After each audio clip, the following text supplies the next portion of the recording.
On écoute le porte-parole de l'armée israélienne qui tenait ce matin une conférence de presse. Les passagers de ces bateaux ont été très violents envers nos soldats. Concrètement, nos soldats ont été attaqués, c'était prémédité. Les passagers avaient sur eux des objets métalliques pointus.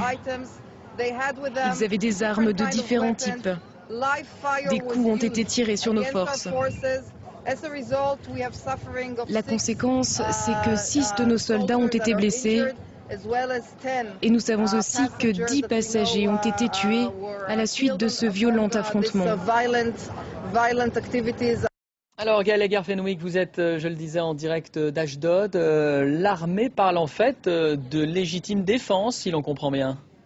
Voilà, exactement. Ce qu'il faut retenir des déclarations de cette porte-parole de l'armée israélienne, elle souligne, elle insiste sur la nature violente et planifiée des attaques subies par l'armée israélienne qui, dès son arrivée sur les navires, a été accueillie par des activistes armés de bouts de bois, de barres de fer, de couteaux et possiblement d'armes à feu. Elle n'a pas voulu nous préciser lesquelles, mais elle décrit ce qu'elle appelle de véritables scènes de lynchage. C'est le terme qu'elle utilise pour décrire les attaques qu'elle qualifie de planifiées, avec des dizaines d'activistes qui s'en sont violemment pris aux soldats, lesquels ont donc dû répliquer par le feu, ce qui explique ce bilan lourd, situé entre 10 et 20 morts côté des humanitaires, des activistes pro-palestiniens, et puis également des dizaines de blessés de leur côté, tandis que l'armée confirme de son côté 4 blessés. Encore une fois, cette version est celle de l'armée israélienne. Aucune nouvelle pour l'instant des activistes, mais je peux vous dire qu'ici même,